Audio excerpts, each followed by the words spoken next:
Me da gusto verlos a todos. Hoy quiero también extender un saludo a las personas que nos ven en los videos que tenemos en el canal de YouTube. Constantemente nos dicen que lo están siguiendo de Colombia, de Argentina, de Denver, California, de Inglaterra, de Guatemala, de Perú.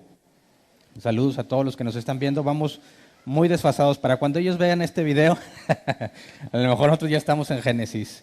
Como quieren el personal, el staff altamente calificado de multimedia está trabajando en reducir la brecha de tiempo entre lo que está en YouTube y lo que estamos viendo actualmente. Pero bueno, para cuando lo vean, un saludo a todos los que nos están siguiendo desde esos países. Hoy vamos a tocar un tema muy controversial y voy a hacer mi mejor esfuerzo en ser claro, en ser explícito en la manera de tocar este tema. Vamos a Santiago 2:17. El miércoles empezamos a analizar la carta a Santiago. Analizamos quién es este Santiago. Analizamos la idea de que fuera Santiago uno de los 12 o Santiago el medio hermano de Jesús. Analizamos las dos posibles o las dos más aceptadas posibilidades en cuanto al autor de esta carta. Nuestros amigos católicos se inclinan a pensar que este Santiago es uno de los 12. Generalmente los protestantes nos inclinamos a decir que es que es Santiago medio hermano de Jesús. Y pusimos en la balanza las dos perspectivas y obviamente te llevas el audio si quieres saber cuál es la que más sustento bíblico tendría y por qué. Estuvimos hablando sobre poner en práctica la palabra, no ser solo oidor, sino hacedor, dice la Reina Valera 60. Y hablamos sobre que al que le falte sabiduría, pídesela a Dios. Y vimos la sabiduría como el conocimiento llevado a la práctica. Lo que sabes no te hace sabio hasta que lo practicas. Las decisiones que tomas basadas en el conocimiento que tienes te hace sabio. Y vamos a ver más adelante en el capítulo 3 que Santiago distingue entre dos tipos de sabiduría, ¿verdad? Entonces, puede ser sabio desde la perspectiva bíblica o puede ser sabio desde la perspectiva mundana, pero a fin de cuentas sabio. Ahora, desde la perspectiva bíblica, vimos que la sabiduría en el creyente tiene que ver con santidad, conocer lo que Dios quiere y llevarlo a la práctica. Vivir como Dios pide, vivir cada vez más apartado del mundo, eso es santidad. Así que un cristiano sabio es un cristiano que tiene santidad. Lo digo porque vamos a hacer uso de ciertas definiciones y aclaraciones que vimos el tema pasado para explicar el día de hoy. Santiago 2:17 dice, así también la fe por sí sola, si no tiene obras, está muerta. El nombre del tema es la fe muerta.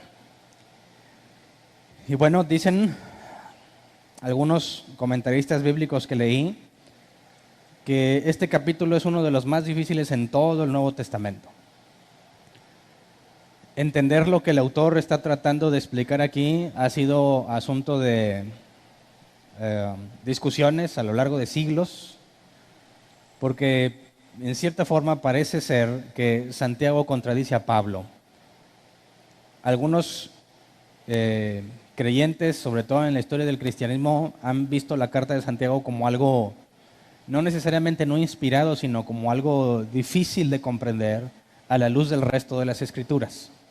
Entonces, quisiera que viéramos ciertas definiciones que los cristianos damos por hecho. Todo el mundo sabemos que somos salvos por fe, ¿verdad?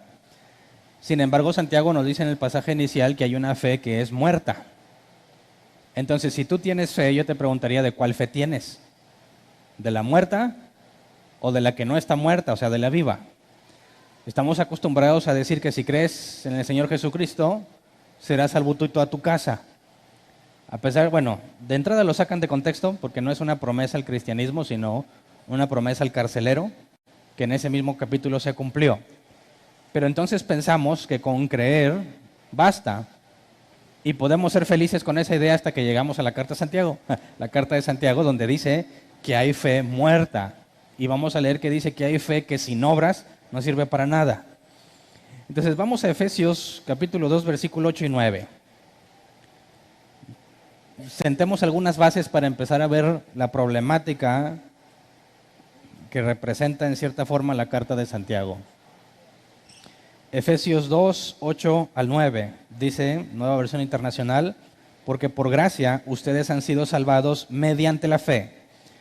Esto no procede de ustedes, sino que es el regalo de Dios, no por obras para que nadie se jacte. Entonces Pablo nos dice que nos salvamos mediante la fe y no por obras, ¿verdad?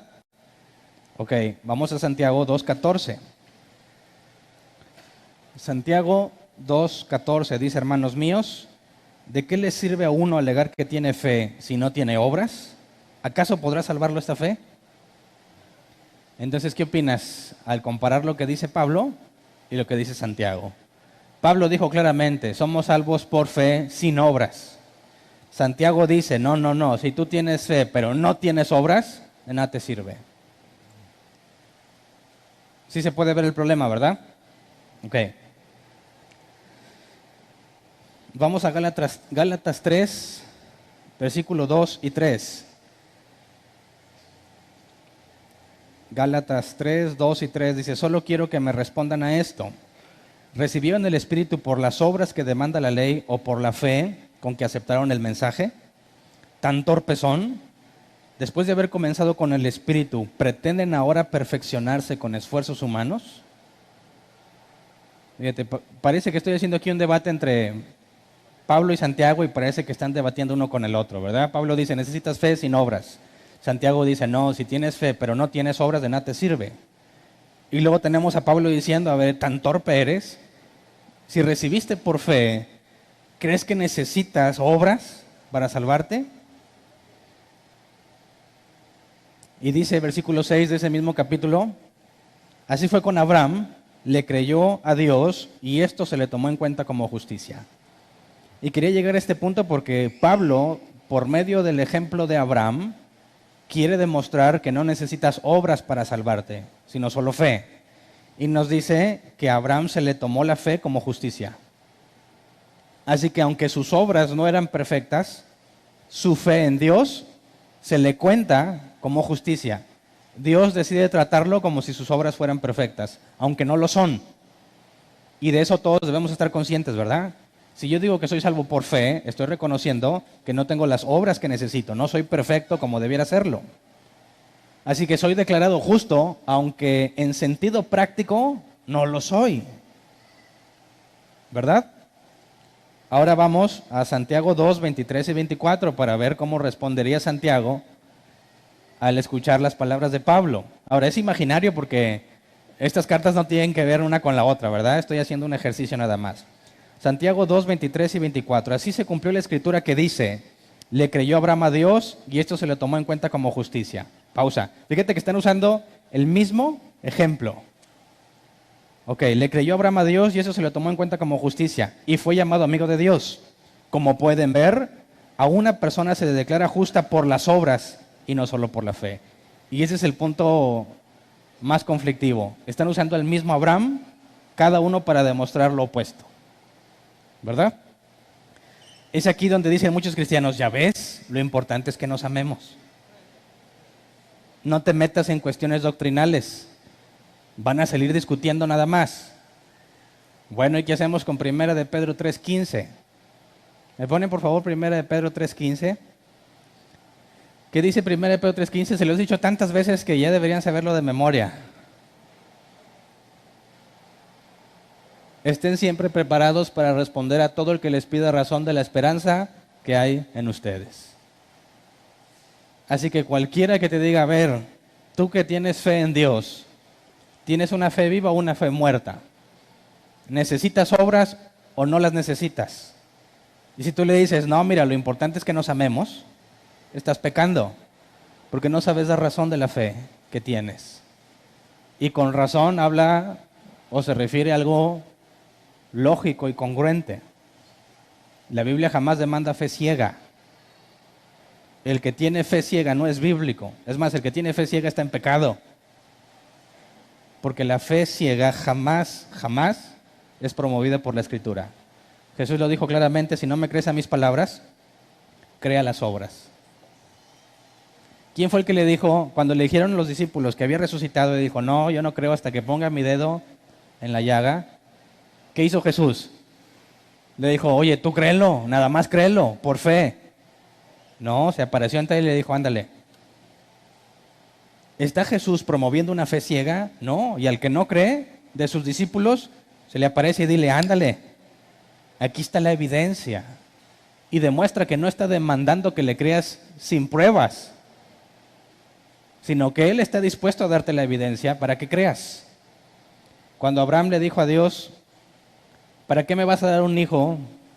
Bueno, ¿para qué me vas a dar riqueza si ni siquiera me has dado un hijo? ¿Qué hizo Dios con Abraham? Le dijo, ven, salgamos, mira las estrellas del cielo, así van a ser tus descendientes. Y luego le pide que traiga un becerro y una tórtola y hace un pacto con Abraham para convencerlo. Jura por sí mismo, jura en base a la promesa que había hecho para convencerlo. Ahora, eso no significa que Dios está al pendiente de convencerte en lo que tú quieras. Simplemente Dios no se niega a dar evidencia de lo que te ha dicho.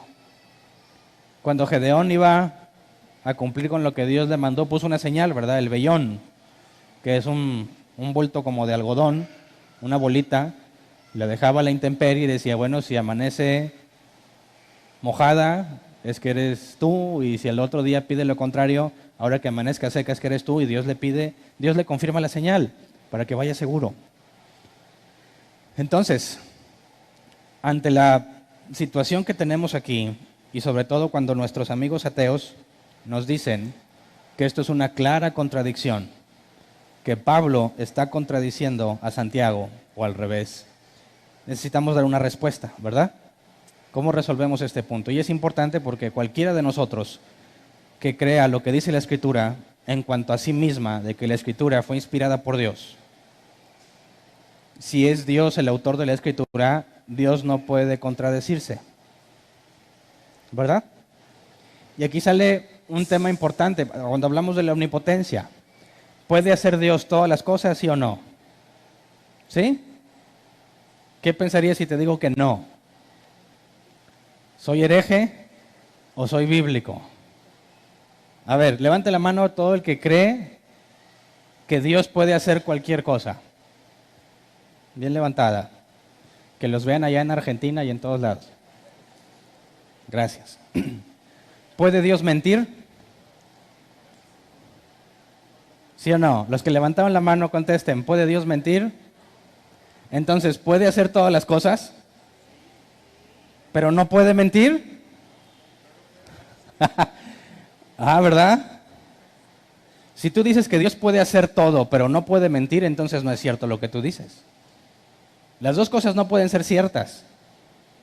No puede ser que pueda todo y al mismo tiempo que no pueda todo. Eso es una contradicción. Así que la pregunta, ¿puede Dios hacer todas las cosas? Es una pregunta incorrecta. Te voy a decir no.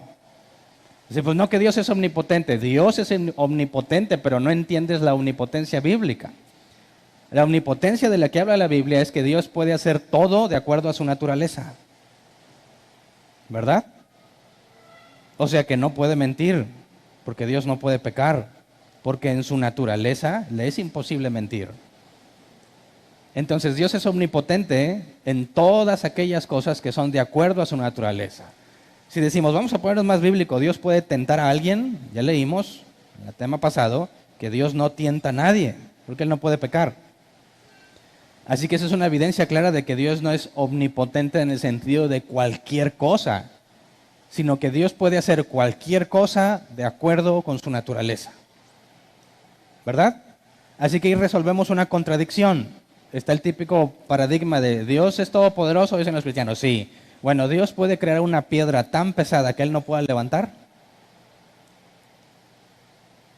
Eso es bien común, ¿verdad?, entre nuestros amigos ateos. Si Dios es todopoderoso, ¿puede hacer una piedra tan pesada que Él no pueda levantar? Si tú dices, sí, bueno, si ya no la puede levantar, ya no es todopoderoso, ¿verdad? Ah, no, entonces no puede. Bueno, si no la puede hacer, no es todopoderoso. Cualquiera de las dos que escojas, pierdes. ¿Cómo resolvemos eso? Espérame, omnipotencia no es eso. De acuerdo a su naturaleza, ¿verdad? ¿Hay algo más fuerte que Dios? ¿Hay algo más poderoso que Dios? No, no puede crear algo que sea más que Él, porque entonces Él ya no es Dios. ¿Me explico? ¿Estarías diciendo, ¿puede Dios crear a otro Dios? No. Así que necesitamos entender que los atributos divinos están ligados, íntimamente ligados a su naturaleza. Ahora, vayamos a Juan 1:1. En el principio era el verbo, ¿verdad? La palabra griega es logos, de donde viene lógica. Y la palabra logos es la expresión del pensamiento. Es aquello que entre lo que se piensa y lo que se hace determina congruencia. ¿Qué es la lógica? Hablamos mucho de algo lógico o algo ilógico. Pero para entender que algo es lógico, tendríamos que entender que no lo es. ¿Alguien ha escuchado de la ley de no contradicción, de la lógica? Dice que nada puede ser y no ser al mismo tiempo y en el mismo sentido. Otra forma de ponerlo es con términos más técnicos, una proposición y su negación no pueden ser ambas verdaderas al mismo tiempo y en el mismo sentido. Una proposición puede ser, mi carro es rojo. No puedo decir al mismo tiempo, mi carro es azul, porque o es rojo o es azul. Y si digo que mi carro es rojo y al mismo tiempo es azul, estoy siendo ilógico, estoy contradiciéndome. Esto es importante porque cuando decimos que Dios puede hacer cualquier cosa y entendemos que está ligado a su naturaleza, hay una pregunta muy común. ¿Dios puede hacer un triángulo cuadrado? ¿Qué opinas? ¿Dios puede crear a un soltero casado? ¿Puede o no puede? No, ¿por qué? Porque es ilógico. ¿Quién inventó la lógica? ¿Alguien la inventó o alguien la descubrió? Los números, ¿quién los inventó? ¿Alguien los inventó? ¿Las matemáticas fueron inventadas o fueron descubiertas? Ni las matemáticas ni la lógica es un producto humano. Es un atributo divino.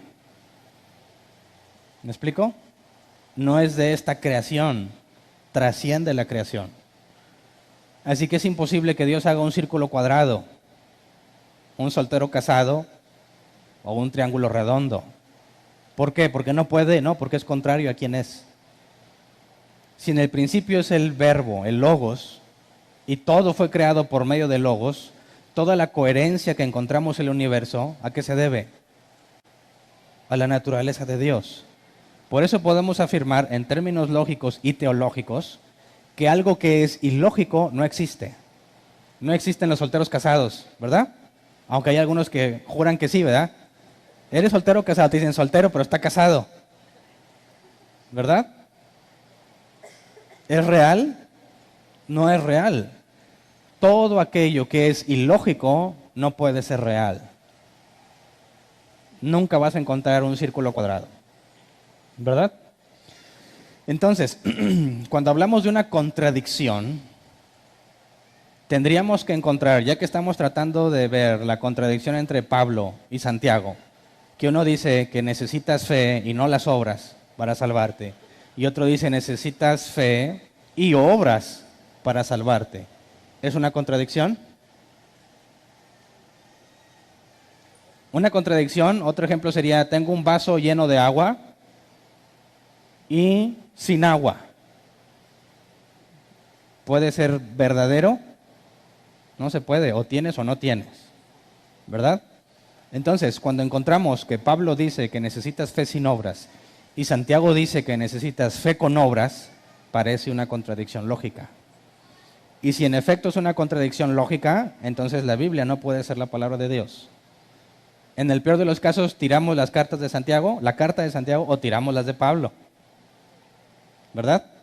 Pero no podríamos tenerlas como palabra inspirada, porque si uno de los atributos de Dios es la lógica, la congruencia, y en lo que escribe no la hay, entonces Dios mintió, no es Dios. Esto es muy importante que lo entendamos porque Santiago utiliza mucho estos conceptos de lógica y congruencia en el capítulo 2. Y si no los entendemos bien, nos perdemos y terminaremos concluyendo equivocadamente. Entonces, te aseguro que no hay ninguna contradicción, pero no te voy a pedir que lo creas por fe, no de forma ciega, sino que el ejercicio de hoy va a ser entender la fe muerta de la que habla en el pasaje inicial. ¿Por qué está muerta? Es decir, ¿Santiago habla de la fe como un ser viviente que se puede morir? No. Está haciendo una analogía entre un muerto y un vivo, y la fe cae en la categoría de viva o de muerta, pero no es un ser que exista y que se pueda morir o que lo puedas matar. Entender la fe muerta, creo yo, nos va a llevar a resolver la aparente contradicción entre Pablo y Santiago. Así que empecemos a considerar el capítulo 2 completito para entender a qué se refiere Santiago con la fe muerta. Vamos a Santiago capítulo 2, versículo 1. Lo primero que Santiago nos da es una conclusión lógica. Hermanos míos, la fe que tienen en nuestro glorioso Señor Jesucristo no debe dar lugar a favoritismos. ¿Ok? Si tú tienes fe en Jesús, no debes mostrar favoritismo. Y lo voy a poner en un caso práctico. Vamos a leer del 2 al 4. Dice, supongamos que en el lugar donde se reúnen entra un hombre con anillo de oro y ropa elegante, y entra también un pobre desarrapado. Si atienden bien al que lleva ropa elegante y le dicen, siéntese usted aquí, en este lugar cómodo, pero al pobre le dicen, quédate ahí de pie o siéntate en el suelo a mis pies, ¿acaso no hacen discriminación entre ustedes, juzgando con malas intenciones?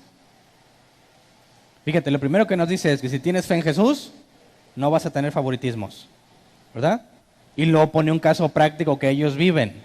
Entra un hombre rico y lo tratan bien. Entra un hombre, en nuestro caso, nuestra cultura, un indigente. Huele feo, no viene bien vestido, no trae nada de higiene en su persona. ¿Qué le dices? Pues tú quédate ahí, ¿no? Ahí también se oye. Es que luego vas a afectar a los demás. Eso ya no cumple con la condición que dijo. A ver, tú tienes fe en Jesucristo, no haces favoritismos, no tienes favoritismos. Pero si en la práctica trato bien a uno porque tiene y desprecio al que no tiene, tenemos un problema. Hay algo ilógico ahí, ¿verdad? Y sabemos que lo ilógico no existe. Así que cuando dice en el versículo 4, ¿acaso no hacen discriminación entre ustedes, juzgando con malas intenciones? Quisiera que viéramos ese versículo 4 en la Reina Valera 60. Dice, no hacéis distinciones entre vosotros mismos y venís a ser jueces con malos pensamientos. Entonces nos habla de hacer un juicio con un mal pensamiento. La NBI nos dice juzgar con una mala intención. Y la traducción lenguaje actual dice, serán como los malos jueces que favorecen a unos más que a otros. En cierta forma nos habla no de que esté mal juzgar, sino el cómo juzgas. Con mala intención, con mal pensamiento o favoreciendo a alguien. Si vemos el original, la palabra intenciones que la NBI dice, con malas intenciones, la palabra intenciones es dialogismos, que se traduce como razonamiento, pensamiento o deliberación. En pocas palabras está diciendo, no haces discriminación cuando juzgas con un mal razonamiento. O sea, no estás pensando bien, no estás concluyendo bien. Cuando tratas bien al rico y desprecias al pobre, no estás razonando correctamente. Algo te falta, ¿verdad? Leamos Santiago 2, 5 al 7. Este pasaje es prueba de que no desconectes tu cerebro cuando vienes a la congregación, ¿verdad? Tienes que razonar correctamente. Versículos 5 al 7. Escuchen, mis queridos hermanos. ¿No ha escogido Dios a los que son pobres, según el mundo, para que sean ricos en la fe y hereden el reino que prometió a quienes lo aman? Pero ustedes han menospreciado al pobre. ¿No son los ricos quienes los explotan a ustedes y los arrastran ante los tribunales? ¿No son ellos los que blasfeman el buen nombre de aquel a quien ustedes pertenecen? O sea que aquí nos da más información. El creyente que recibe al rico sabe que el rico es no creyente. Y aún así lo trata mejor que al pobre según el mundo, pero que el pobre sí es creyente. Esto es la respuesta a algo que dejé pendiente en el tema anterior, los que estuvieron el miércoles. Yo les dije que hablaba de los ricos y yo decía, vamos a ver más adelante, que cuando Santiago habla de los ricos, no habla de ricos creyentes, sino de ricos incrédulos. Y cuando acusa a los ricos tiene que ver con este contexto, gente opresora que blasfeman el buen nombre de Jesús. Entonces, ¿qué clase de persona que dice que es cristiano trata al no creyente con sumo respeto porque tiene dinero y al creyente que no tiene dinero lo desprecia? ¿Es posible que sea creyente tal individuo o no? ¿Es posible que si tienes fe en Jesús y por consecuencia no debes hacer favoritismos, al mismo tiempo este que dice que tiene fe en Jesús haga favoritismos?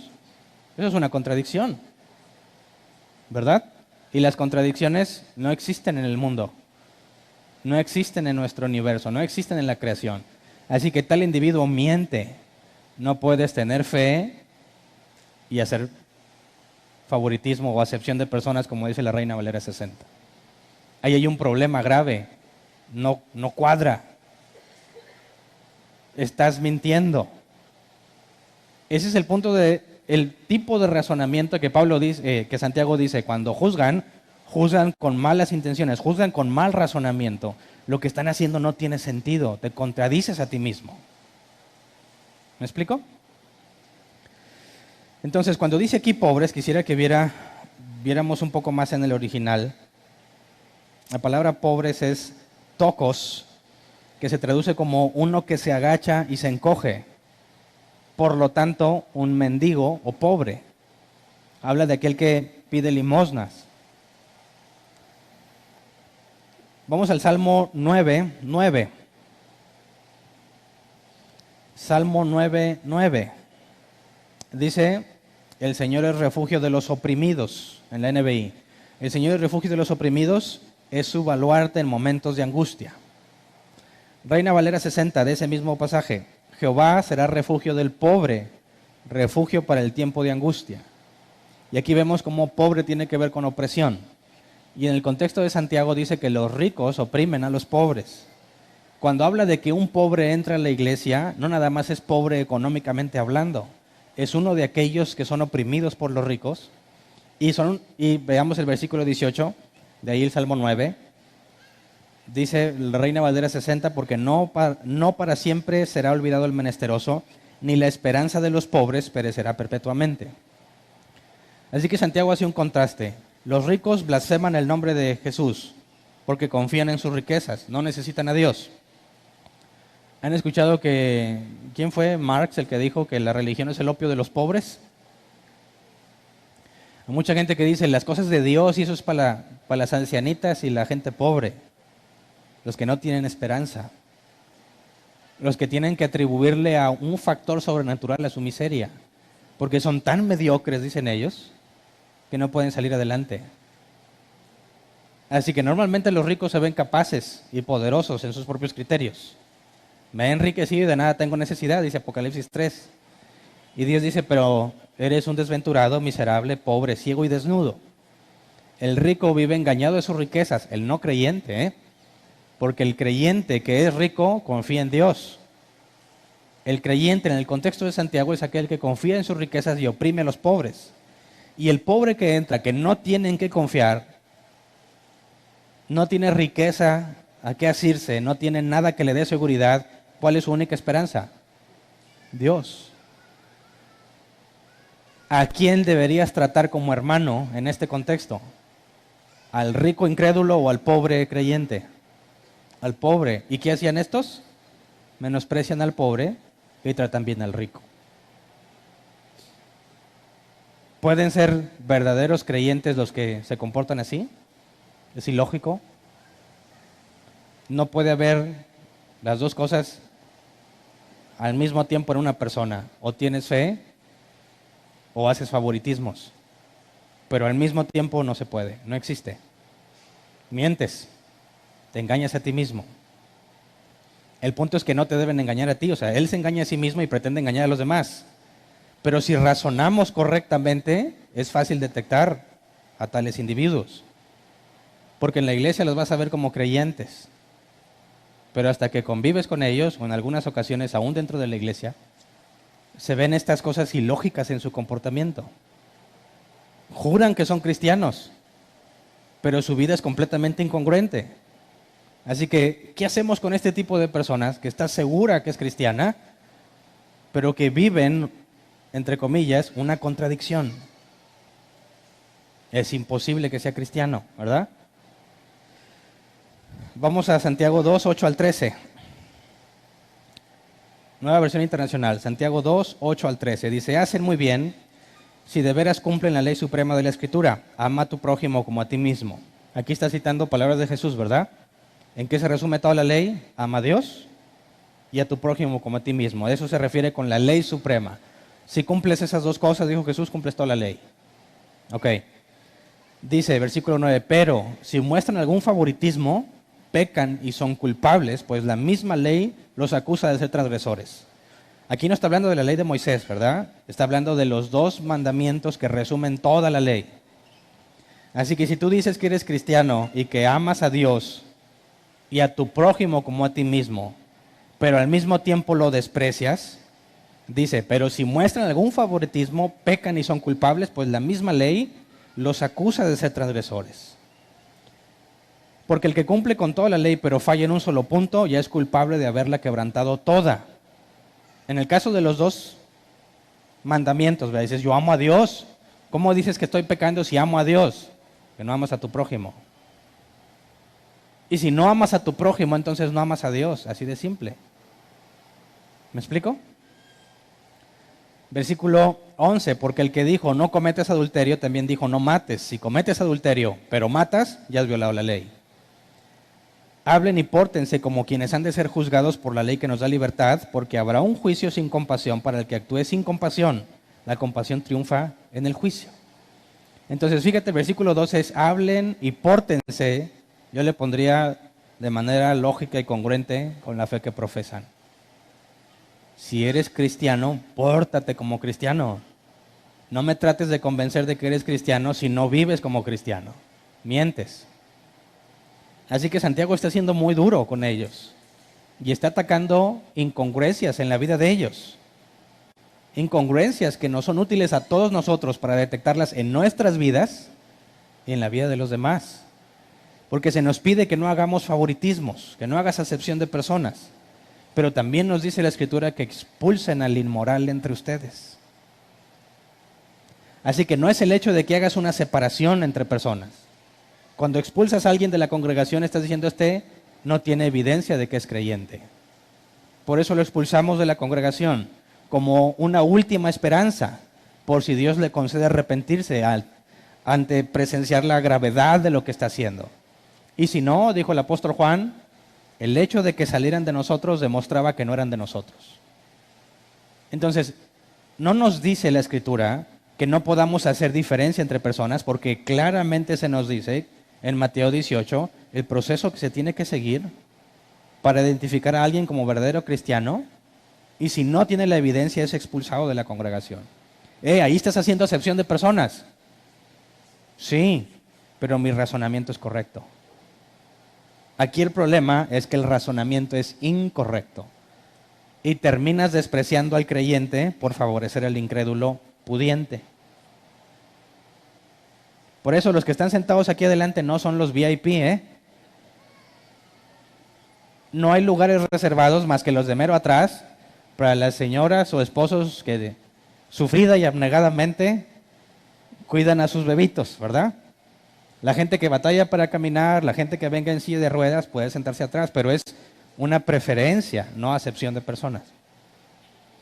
Así que entre los creyentes no puede haber ese tipo de cosas de tronos especiales, lugares especiales, cosas especiales para algunos. No podemos hacer ese tipo de acepción, ese razonamiento es incorrecto. Todos somos siervos, ¿verdad?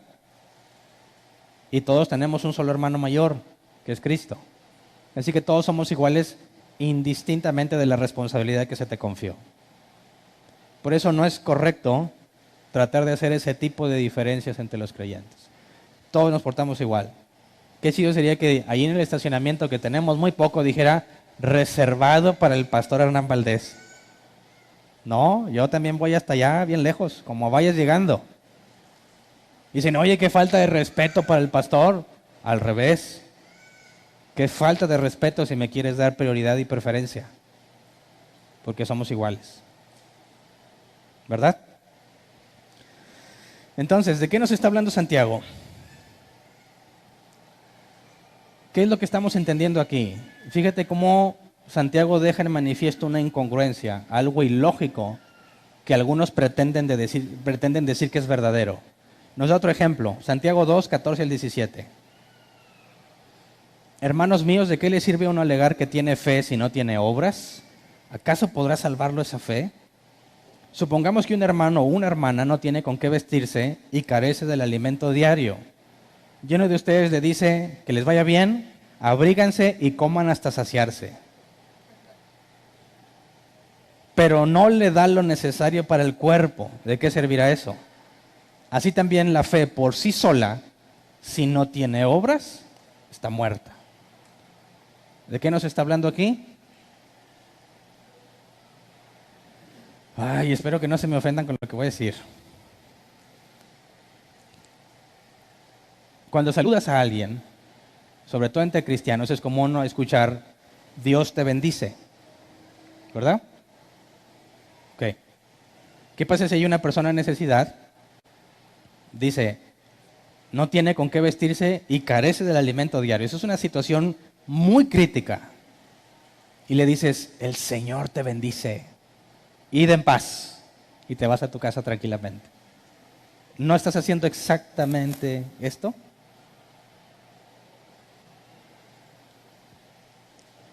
No oramos, Señor, gracias por estos alimentos. Llévalos a todos los que tienen necesidad. A los niños en Somalia, a los niños en Siria, aquí y allá. Cuando en el crucero cerca de tu casa o de tu trabajo hay niños que no tienen que comer y no haces nada para llevarles comida. ¿Realmente quieres que Dios les lleve comida? ¿Sí? ¿No eres tú un representante de Cristo en la tierra? ¿No eres tú quien debe decir, no hago mis obras, sino las de mi Padre? ¿No sería congruente decir, Señor, ayúdame a llevarle comida al que no tenga? Y demostrar que buscas a quien llevarle comida. ¿Es esa la congruencia que debería haber en un cristiano que dice, Señor, llévale comida al que tiene necesidad? Porque acá nosotros decimos, de lengua me he hecho un taco, ¿verdad? Mentira que realmente quieras que Dios lleve comida al necesitado. Mientes, lo dices porque se oye bonito, lo dices porque se oye espiritual, pero realmente no estás dispuesto a hacer nada para que se lleve a cabo. ¿Verdad? Dicen los cristianos, yo estoy muy agradecido con Dios, yo quiero servirle a Él, y no vienen a la iglesia. Estoy muy agradecido con el Señor por lo que ha hecho en mi vida, y no ponen sus talentos al servicio de los demás. ¿Suena lógico? Es ilógico, pero ellos piensan que son cristianos. Dicen, tengo fe. Yo hice la oración de fe. ¿Y qué es lo que dice Santiago? ¿De qué te sirve esa fe si no hay nada que demuestre esa fe? Esa fe que tú tienes está muerta, no existe, es algo ilógico, es algo contradictorio. Y ese es un golpe que los fariseos no pudieron soportar.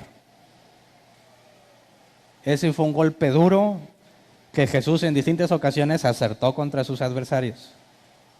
Fue un golpe duro que provocó la muerte de Esteban, linchamientos por parte de los judíos instigadores a Pablo.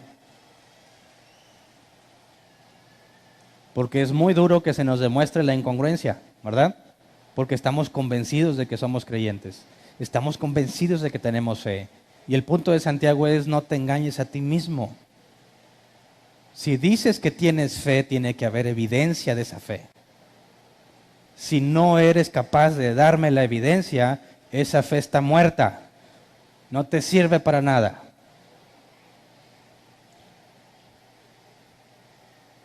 Ahora veamos lo que dice Pablo. ¿Tú crees que Santiago miente con lo que dice? ¿Es cierto que necesitas obras además de la fe o no? Desde la perspectiva de Santiago, ¿la pura fe basta? No, tiene que haber obras. Bueno, ahora vamos a ver a Pablo. Gálatas 3, 1 al 5. Gálatas torpes. Dice: oye, Pablo, ¿qué onda con el amor de Cristo? Así que es bíblico, pero no te vayas a agarrar llamándole torpe a cualquiera. La Biblia dice: Gálatas torpes, ¿quién los ha hechizado a ustedes?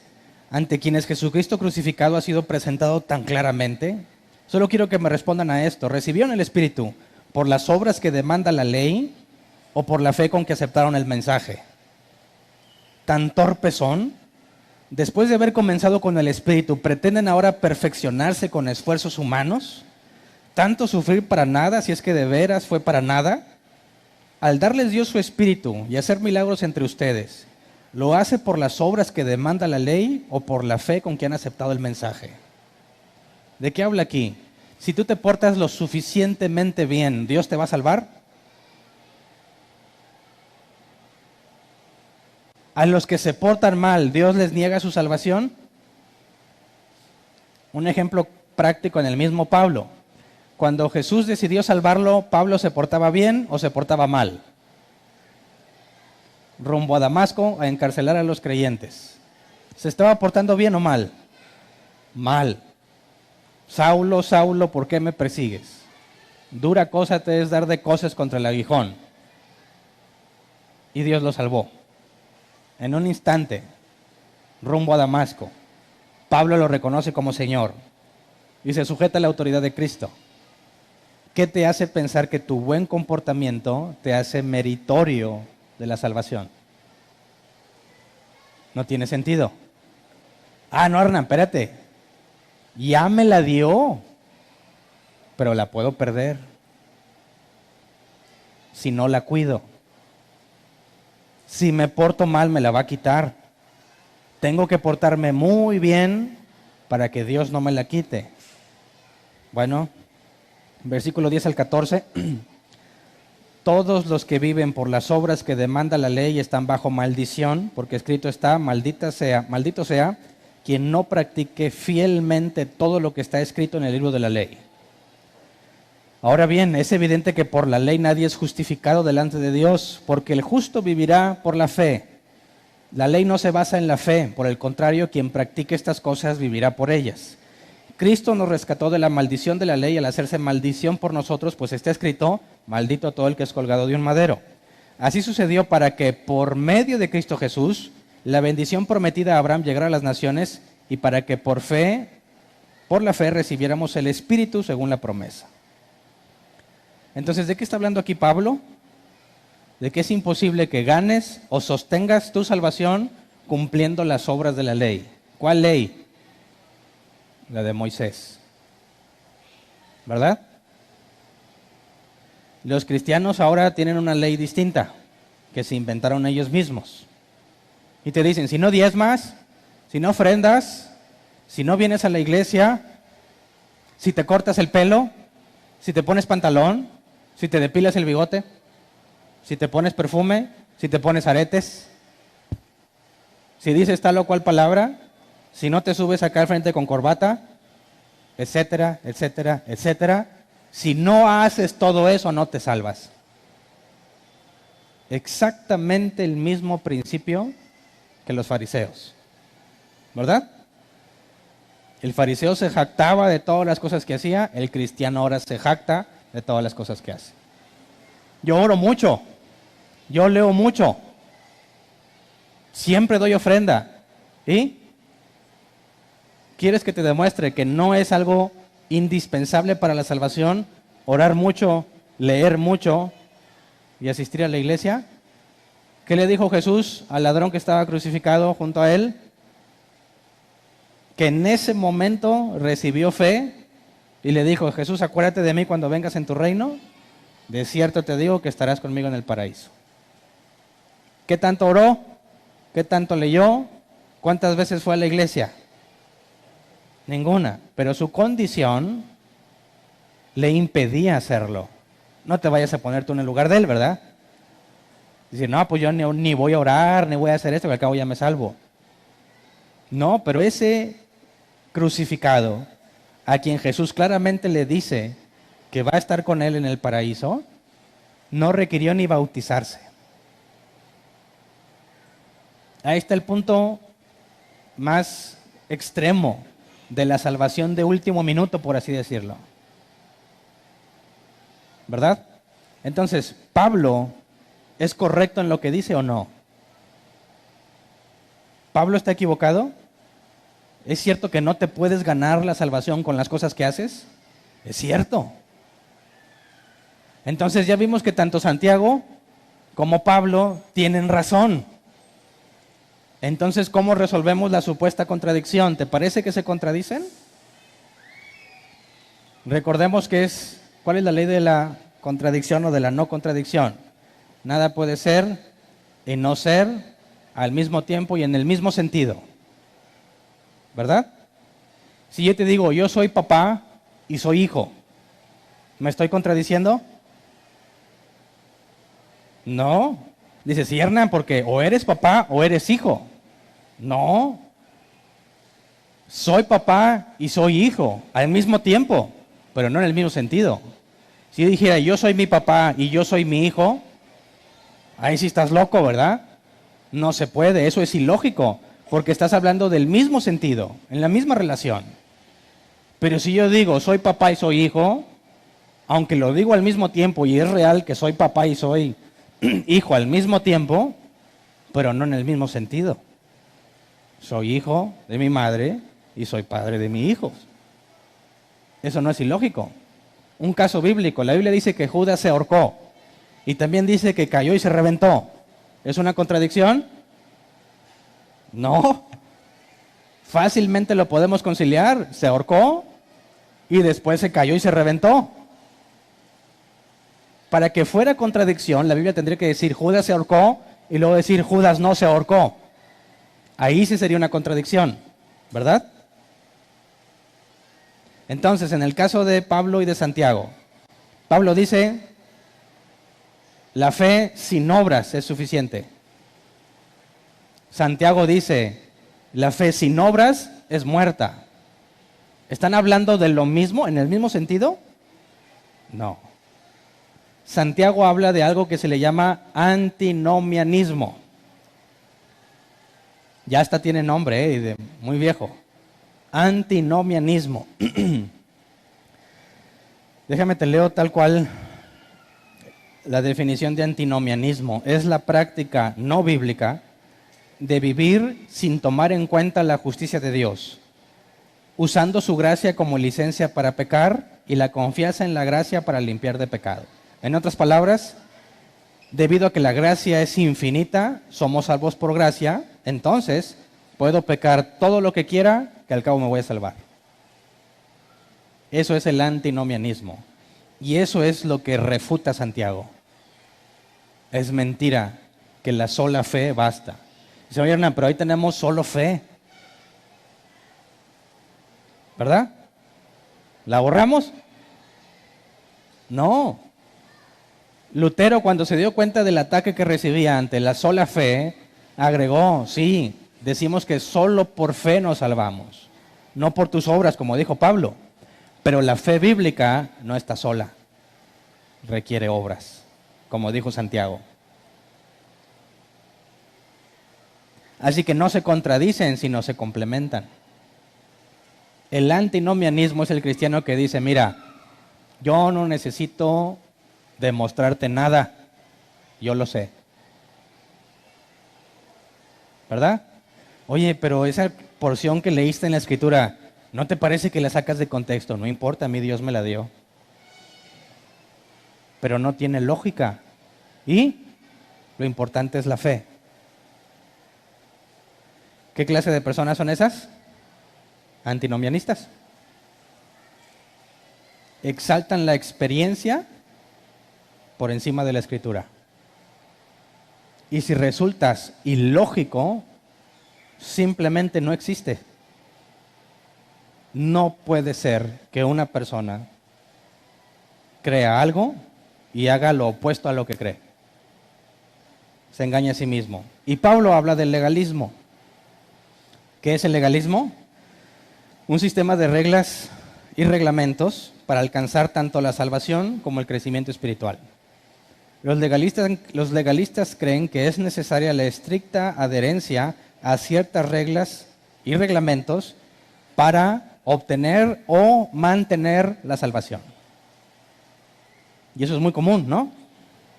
Necesito guardar mi salvación, mantenerla. Legalismo. Si la salvación es un regalo, ¿cómo lo mantienes si es un regalo? Y si Dios te lo dio, ¿quién te lo puede quitar? ¿Quién te separará del amor de Cristo? Dijo Pablo. Ni lo alto, ni lo profundo, ni príncipes, ni potestades, ni autoridades, nada. Nada te puede separar del amor de Cristo. Entonces, tanto Pablo como Santiago tienen razón y se complementan porque esos dos tipos de creyentes abundan. Los que hacen demasiado énfasis en las cosas que tienes que hacer para salvarte o para mantener la salvación, y los que dicen, no importa, lo importante es que lo sientas y lo creas y estés convencido. Ambos casos están equivocados. El punto es central. Vamos a Santiago 2, 17 al 19. Enfoquémonos en lo que dice Santiago con este tipo de personas que están tan seguras de que Dios está con ellos, pero tan equivocadas en sus acciones. Santiago 2, 17 al 19. Así también la fe por sí sola, si no tiene obras, está muerta.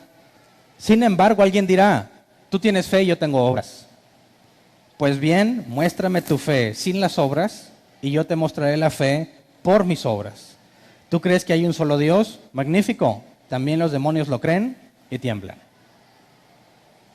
Así que aquí Santiago nos lleva a entender esta contradicción. A ver, alguien dirá, tú tienes fe, yo tengo obras. Ya sería más del lado judío, ¿verdad? O del lado del que dice, a ver, Hernán, yo sí estoy cuidando mi salvación, tú no. Tú nomás tienes fe. Tú dices que salvo siempre salvo. Y tú dices que yo puedo hacer lo que sea, que al cabo me voy a salvar.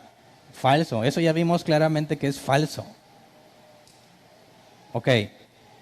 Dice entonces Santiago, bien, muéstrame tu fe sin las obras. ¿Cómo lo puedes mostrar? Para empezar, la fe es intangible. No la puedes ver, no la puedes tocar. No hay forma de saber si alguien tiene fe. ¿Cuál es la única forma de saber que alguien tiene fe? Por las cosas que hace. Y dice, y yo te mostraré mi fe por mis obras. ¿Quién es el único que no va a poder demostrar su fe? El que dice que con obras es suficiente. Bueno, quita las obras, demuéstramelo, no se puede. ¿Tú piensas que yo no tengo obras? Déjame te demuestro mi comportamiento para que veas la fe que tengo. Pero no para salvarme, sino porque ya tengo la fe. ¿Te das cuenta? Si alguien dice, no, es que a mí Dios esto y a mí lo otro, demuéstramelo con obras. No las necesito. Eres incapaz de mostrarme tu fe entonces, mientes. Si nos dicen, no, tú dices que cualquiera se puede salvar, no importa lo que haga. Falso, analiza mi vida y demuéstrame que estoy viviendo como yo quiero, que al cabo me voy a salvar. No, si analizas la vida de un creyente que está seguro en su salvación, verás frutos del Espíritu Santo. ¿Por qué? Porque es la consecuencia lógica de haber nacido de nuevo. Este es el punto que se ha quedado fuera en todo lo que hemos hablado.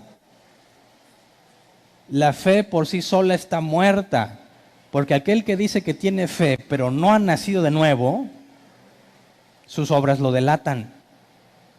Pero el que ha nacido de nuevo, sus obras demuestran que tiene fe. El que dice, a mí Dios me dice y yo hago y todo. Oye, y tu comportamiento no importa. Eso no importa, lo importante es lo que yo creo. ¿De qué da evidencia? Que no ha nacido de nuevo.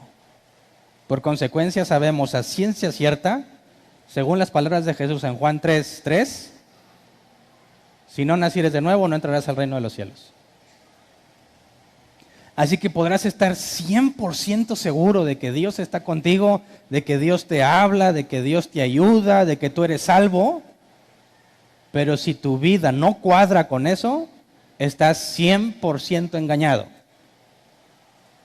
Y eso se van a llevar una enorme sorpresa el día del juicio. Esos son de los que habló Jesús y más adelante leeremos el texto.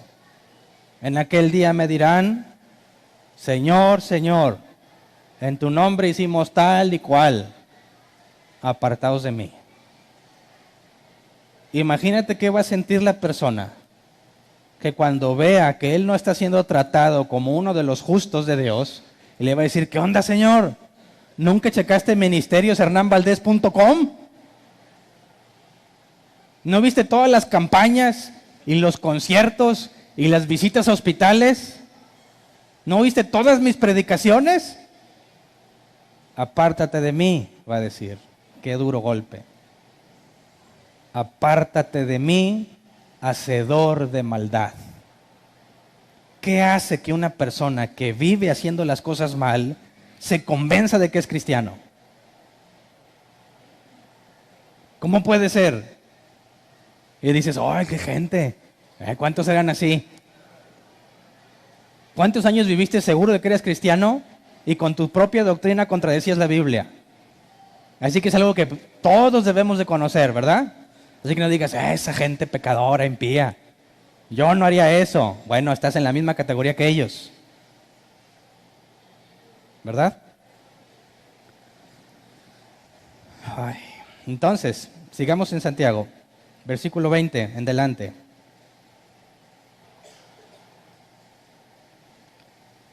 ¡Qué tonto eres! Y este es Santiago, ¿eh? Pablo le dijo torpes, ¿verdad? Oh, Gálatas torpes. Santiago dice, al que dice, yo tengo fe, pero no tengo obras, o yo tengo obras, no necesito fe, qué tonto eres.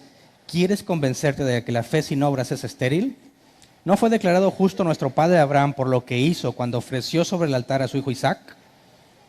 Ya lo ves, su fe y sus obras actuaban conjuntamente y su fe llegó a la perfección por las obras que hizo. Fíjate, no las puedes separar. Su fe y sus obras actuaban conjuntamente, eso es congruencia. Se comportaba de acuerdo a lo que creía, ¿verdad? Dice, así se cumplió la escritura que dice, le creyó Abraham a Dios y esto se lo tomó en cuenta como justicia. Y fue llamado amigo de Dios. Como pueden ver, a una persona se la declara justa por las obras y no solo por la fe. Pero fíjate que estas obras de Abraham fueron antes o después de tener fe.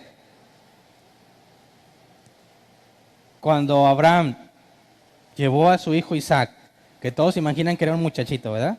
Ya he visto ese ejemplo muchas veces. Papi, ¿dónde está el cordero para el holocausto? ¿Eres tú? Bueno, es cierto, no le dijo. Dios se proveerá de cordero, ¿verdad?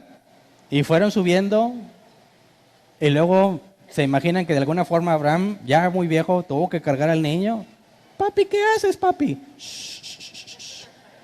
Y lo pone sobre la leña.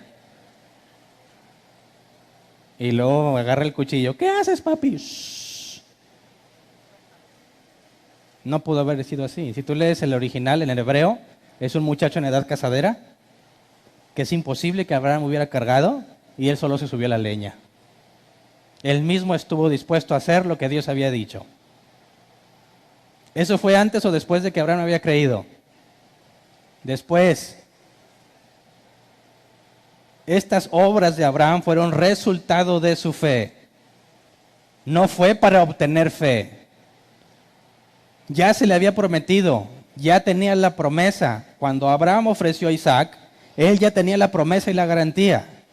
Es imposible que digas, no, pues es que Él lo hizo y por eso Dios lo salvó. No es cierto, la promesa ya estaba. Dices, no, con pura fe Abraham no necesitó hacer nada. Claro que tuvo que hacerlo. Tuvo que actuar de acuerdo a su fe. Así que está el ejemplo. No puedes sostener tu salvación porque es un regalo. Y no puedes simplemente olvidarte de las obras porque entonces eres un mentiroso. El verdadero cristiano vive y cree de manera congruente. Cualquiera que se diga cristiano y no es así, es un mentiroso. Y es bien fácil identificarlos, ¿verdad?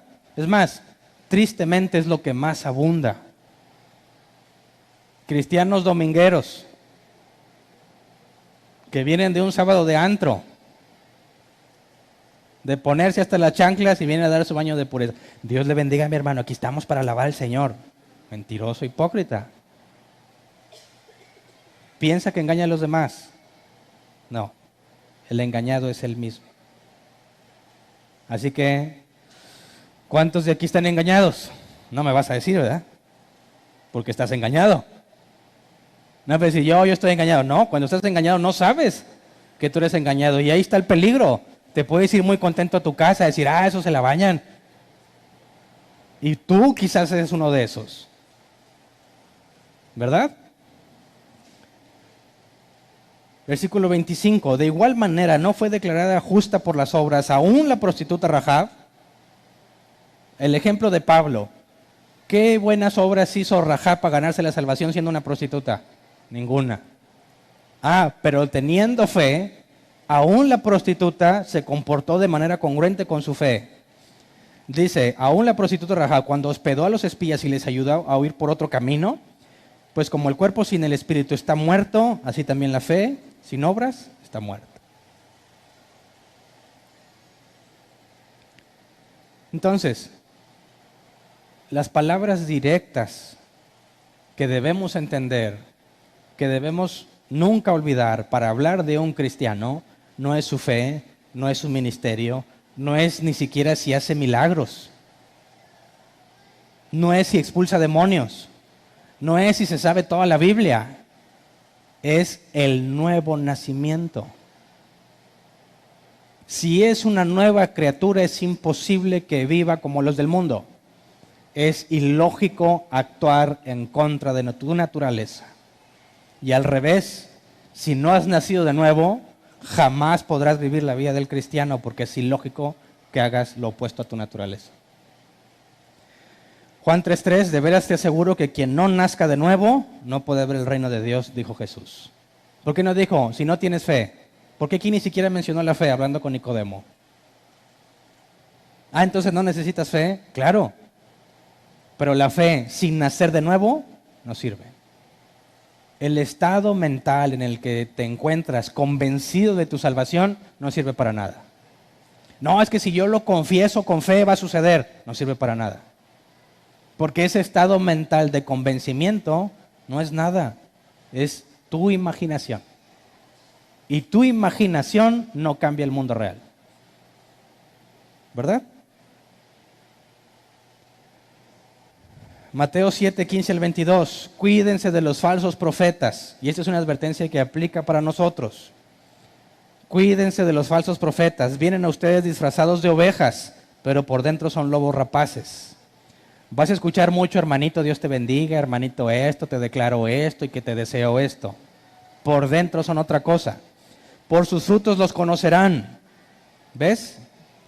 ¿Acaso se recogen uvas de los espinos o higos de los cardos? Del mismo modo, todo árbol bueno da fruto bueno, pero el árbol malo da fruto malo. Un árbol bueno no puede dar fruto malo y un árbol malo no puede dar fruto bueno. Aquí está parafraseando excelentemente lo que Santiago dice, ¿verdad? Es ilógico que un higo te dé espinas y que donde hay una hierba espinosa te dé uvas. Es ilógico. Todo árbol que no da buen fruto se corta y se arroja al fuego, así que por sus frutos los conocerán. No todo el que me dice, Señor, Señor, entrará en el reino de los cielos, sino solo el que hace la voluntad de mi Padre que está en el cielo. Muchos me dirán en aquel día, Señor, Señor, ¿no profetizamos en tu nombre y en tu nombre expulsamos demonios e hicimos muchos milagros? Este argumento lo tengo que mencionar. Dicen, oye, pero van a los estadios y mucha gente sana. ¿Sí? ¿Cuál es la evidencia de un verdadero siervo de Dios? ¿Los milagros? No, sus obras. Jamás te atrevas a decir que si hay por ahí algún milagrero, algún agorero que adivina cosas, jamás te atrevas a decir que por eso es un siervo de Dios. Lee tu Biblia. No es esa la forma de reconocerlos. Versículo 23. Entonces les diré claramente, jamás los conocí. Aléjense de mí, hacedores de maldad. Habrá personas, no sé qué tantas, que pretendan demostrar con sus credenciales, quizás de seminarios, de cursos, yo tomé el de Apocalipsis, árbol plantado. Ministerios, oye, pero por medio de mí se convirtieron miles y miles. Hacía campañas de sanidad y milagros. ¿Y? Si Dios usó a la mula para hablarle a Balaam,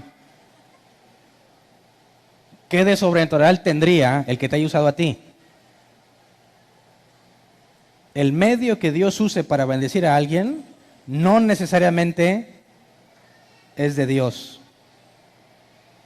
Dicen, oye, pero predican un falso evangelio y la gente se convierte. Sí, no gracias a ellos, sino a pesar de ellos. Dios demuestra su poder en que si algún falso profeta dice algo que es bíblico, las ovejas de Cristo van a reaccionar por lo que se dijo bíblico, no por todo lo que haya dicho.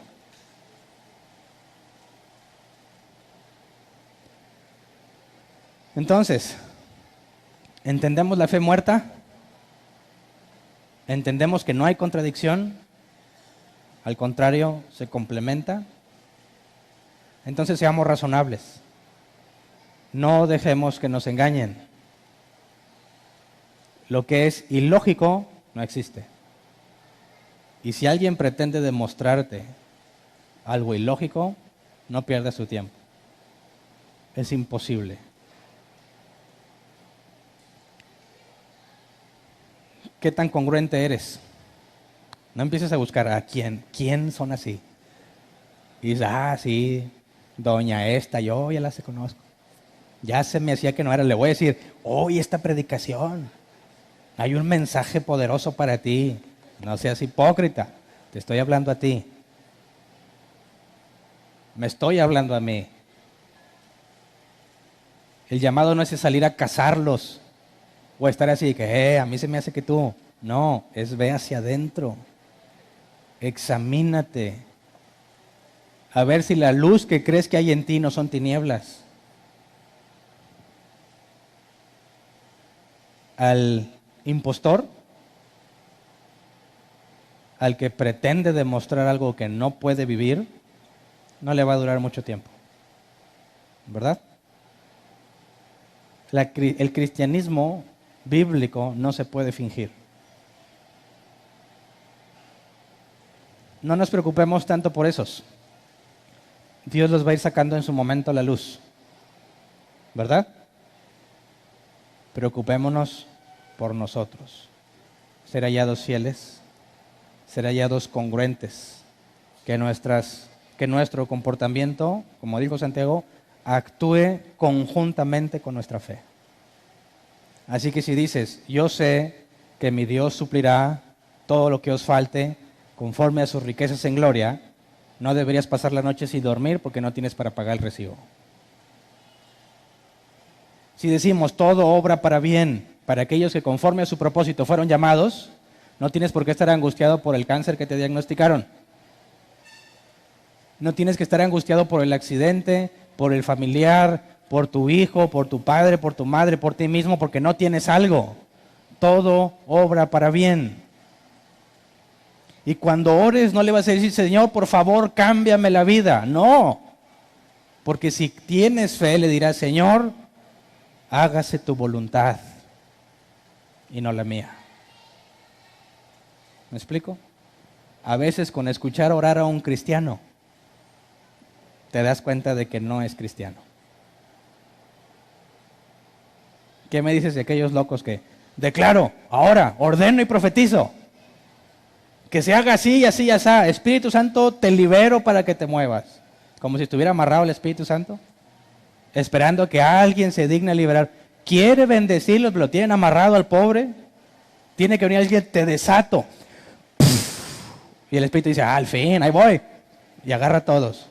¿No tiene sentido? Es ilógico completamente. No te creas esas farsas. Razonemos como debe ser. Pongámonos de pie. Asegurémonos que no tenemos una fe muerta. Que no estemos ni del lado de los legalistas que están buscando que hagas cosas porque si no pierdes tu salvación, ni del lado de los antinomianistas que dicen, no importa, lo importante es que vine y sentí la presencia. Lo importante es que tengo la revelación. Oye, no cuadra con la Biblia, eso es lo de menos. Lo importante es que nos amemos. También están mal. Punto medio.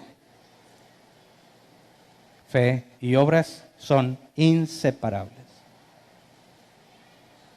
Pidámosle a Dios, Señor, primero queremos darte gracias por tu enorme misericordia, porque fácilmente, si no es que todos los que estamos aquí, la gran mayoría, estábamos descritos entre los que menciona Santiago y entre los que menciona Pablo. A veces las dos cosas al mismo tiempo. Éramos incongruentes en nuestra vida cristiana, hacíamos lo opuesto a lo que se supone que creíamos y también creíamos que por las cosas que hacíamos sosteníamos nuestra salvación. Éramos aún peor. Una mezcla de legalismo y antinomianismo juntos. Estábamos completamente perdidos en nuestros vanos razonamientos. Pero para gloria de tu nombre y por tu misericordia tuviste a bien rescatarnos. Abriste nuestro entendimiento. Nos hiciste ver la verdad en tu palabra para que confesáramos nuestro pecado, no para ocultarlo, sino para confesarlo y reconocernos totalmente inmerecedores de tu gracia. Gracias porque nos hiciste renunciar a todo lo que nos daba seguridad. Gracias porque quitaste todo lo que nos hacía sentir salvos. Algunos nos quitaste ministerios, responsabilidades, puestos. Algunos nos corrieron de la congregación donde asistíamos. Algunos incluso han sido humillados y despreciados. Pero tú lo permitiste para que abriéramos los ojos y pudiéramos percibir la verdad del Evangelio. Gracias, Señor, por todos aquellos que tú sigues trayendo, por aquellos a quienes extiendes misericordia y se saben pecadores y se esfuerzan día con día por obtener santidad. Sin santidad nadie verá al Señor. Señor, que tu palabra se cumpla en nuestras vidas, que dice que aquel que empezó la buena obra en nosotros, la perfeccionará hasta el día de Cristo. Señor, que por medio de los medios que tú has estipulado, los ministerios que deben edificar y preparar al pueblo de Dios para toda buena obra, que trabajen y funcionen entre nosotros. Y los ministerios que tú has dado estén funcionando para que podamos edificarnos. Que la escritura que nos has dado seamos eficientes al aplicarla en la disciplina, en la enseñanza y en la práctica, en todo lo que hacemos como congregación y fuera de ella. Que nuestra vida personal e individual refleje cada vez en mayor medida la santidad. Y que se diga de nosotros como se dijo de los discípulos tuyos. Son gente indocta, gente no preparada, gente ignorante, pero se ve que han estado con Jesús. No hay mayor anhelo en nuestras vidas que escuchar lo que dijiste en la parábola. Al siervo fiel se le dirá, bien, buen siervo y fiel. En lo poco fuiste fiel, en lo mucho te pondré, entra en el gozo de tu Señor. Señor, concédenos ver el día en que seamos transformados a tu imagen, donde podemos proclamar con gratitud que tú fuiste fiel y que a pesar de nuestros tropiezos y a pesar de nuestras malas decisiones que cometemos en el transcurso de nuestras vidas, tú fuiste fiel a la promesa y la llevaste a cabo, como lo dijiste. La voluntad de mi Padre es que de los que Él me ha dado no pierda yo ninguno, sino que los resucite en el día postrero. Así que, Señor, ahora, estando conscientes de tu misericordia y de tu gracia, te agradecemos el perdón que nos extendiste y te pedimos misericordia para aquellos entre nosotros que estén engañados, así como lo estábamos nosotros, Señor, y por tu misericordia nos hiciste ver, según tu voluntad y misericordia, que no haya ninguno engañado entre nosotros. Pero si hay un propósito, Señor, como tú lo has dicho, en que la cizaña y el trigo crezcan juntos, sea tu voluntad y no la nuestra. Enséñanos a razonar correctamente para no menospreciar a nadie, para que aun cuando el indigente entre, sea tratado como cualquiera de nosotros, y cuando el incrédulo pudiente entre, también sea tratado no de forma despectiva, sino como el incrédulo que es, con amor, con gracia y con paciencia, por si tú le concedes entendimiento, Señor. Ante todas las cosas, que todo lo que hagamos sea para tu gloria. Gracias. Amén. Pueden sentarse. Sección de preguntas. Les recuerdo que las preguntas tienen el objetivo de que nadie se quede con dudas y las preguntas tienen que ser relativo al tema que estamos tratando, ¿verdad? Si la pregunta no tiene nada que ver con el tema, entonces no la vamos a responder, ¿verdad? Daremos oportunidad a otro. Si tú tienes una pregunta que no tiene nada que ver con el tema, pues podemos tratarla, ¿verdad? En otra ocasión nos ponemos de acuerdo para platicar, etc. El punto es que ahorita aprovechemos para ver temas, preguntas con respecto a este tema y hacer el esfuerzo que Dios me permita para contestarlas bíblicamente. ¿Alguien tiene una pregunta? Levante su mano y le llevan el micrófono. Dos preguntas. Sí. La primera, me quedó claro que, por ejemplo, milagros no se puede considerar como fruto. ¿Pudieras dar ejemplos de que sí pudieran ser considerados fruto? O sea, no, fe. Es que el milagro es obra de Dios, pero el medio que Dios usó para hacer el milagro no necesariamente es de Dios, en el sentido de que sea un hijo de Él. No hay forma de atribuir un milagro a algo que no sea Dios, ¿verdad? Todo milagro es de Dios. El milagrero, el individuo, no necesariamente es siervo de Dios. Gracias. Y la segunda pregunta es, ahorita mencionabas que habrá quienes a lo mejor se lleven una gran sorpresa. Pero, por ejemplo, me acuerdo en el curso de Apocalipsis que ahí decías que Dios no va a obligar a nadie a estar con Él si no quiere. Entonces, digamos que los que no quieran estar con Dios, o sea, no va a estar Dios diciéndole, no, vete al infierno, y Él va a decir, yo no quiero estar contigo. Ahí como... Ok, muy buena pregunta. ¿Cómo los describe Jesús? Hacedores de maldad, ¿verdad? ¿Qué clase de fe tenían? Una fe muerta. ¿Realmente anhelan estar con Dios? No. Aún ahí siguen mintiendo. Y Dios les hace ver su verdad, nada más. ¿Alguien más? Acá adelante había una.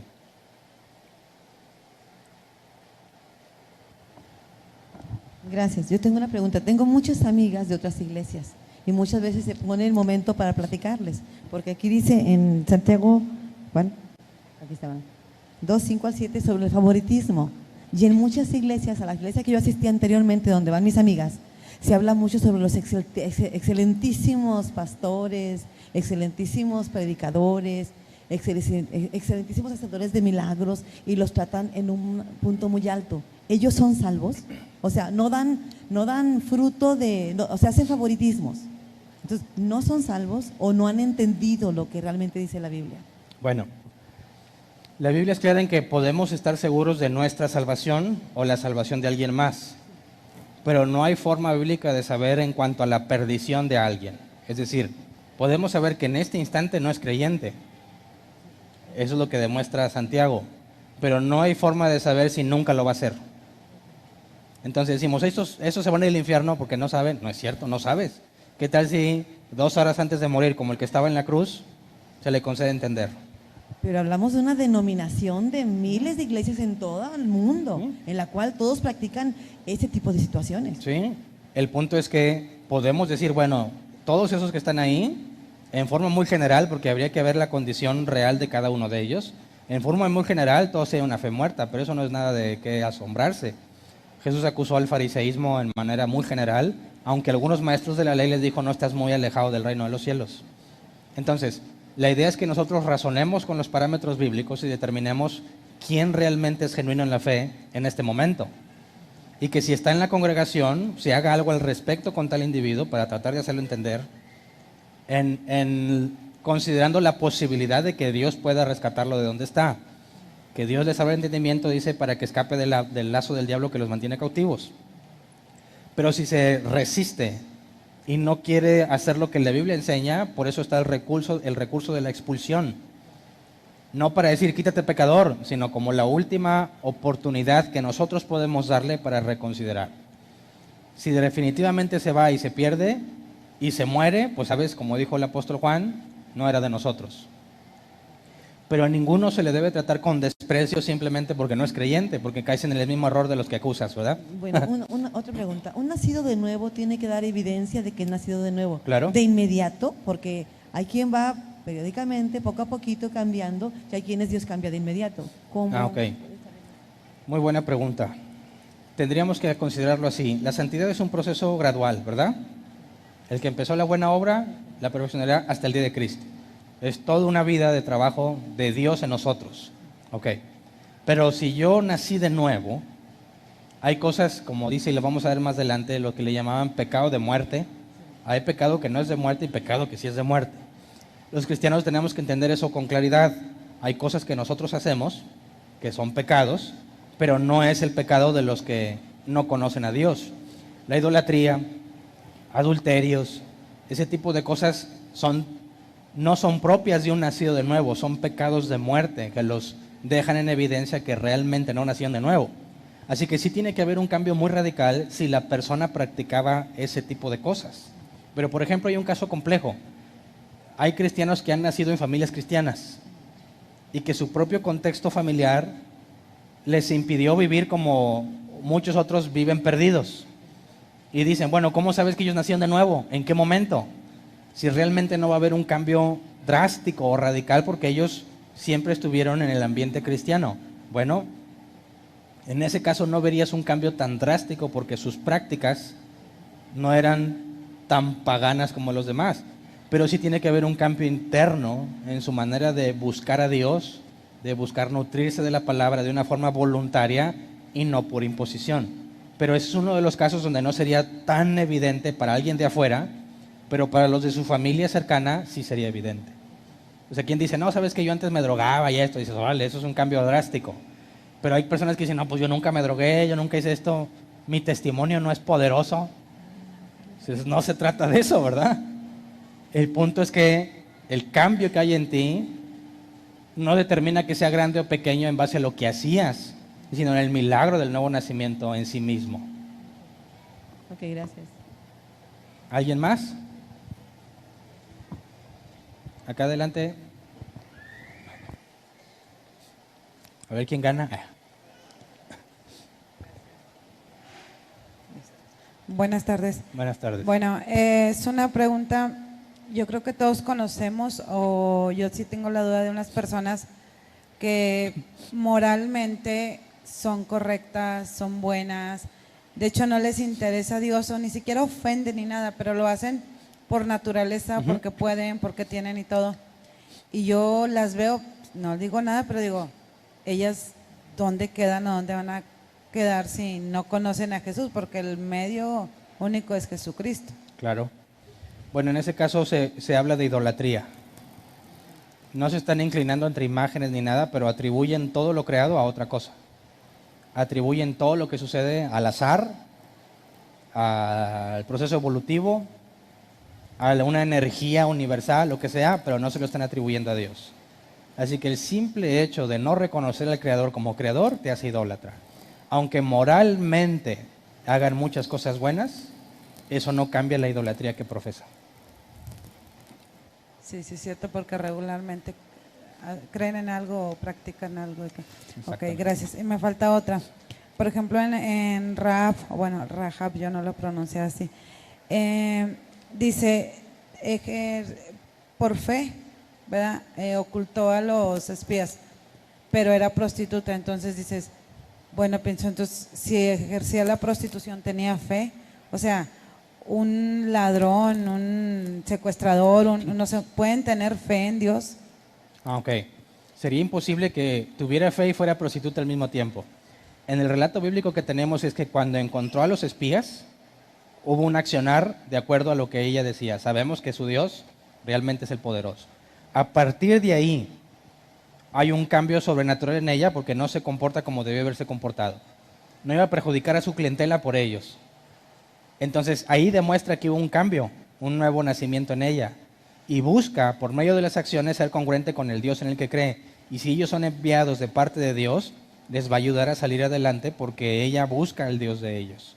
Así que lo que había antes, Jesús es claro, las cosas viejas pasaron.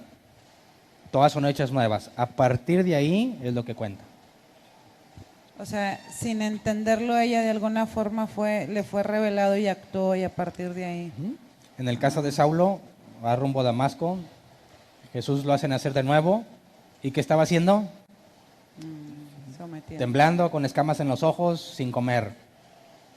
Tenía miedo y no sabía qué iba a pasar. Las reacciones que tienen de reconocer como Jesús es algo que su nueva naturaleza lo lleva a hacer, pero aún no captan ni entiende realmente todo lo que está pasando. Así nos debió haber pasado a todos. Recién conocimos de Dios, no sabes nada. Sabes que eres distinto, sabes que quieres aprender de Dios, pero no sabes nada. Y empieza una búsqueda, poco a poco. Ok. Gracias. ¿Alguien más? ¿No? Muy bien, terminamos la sección de preguntas.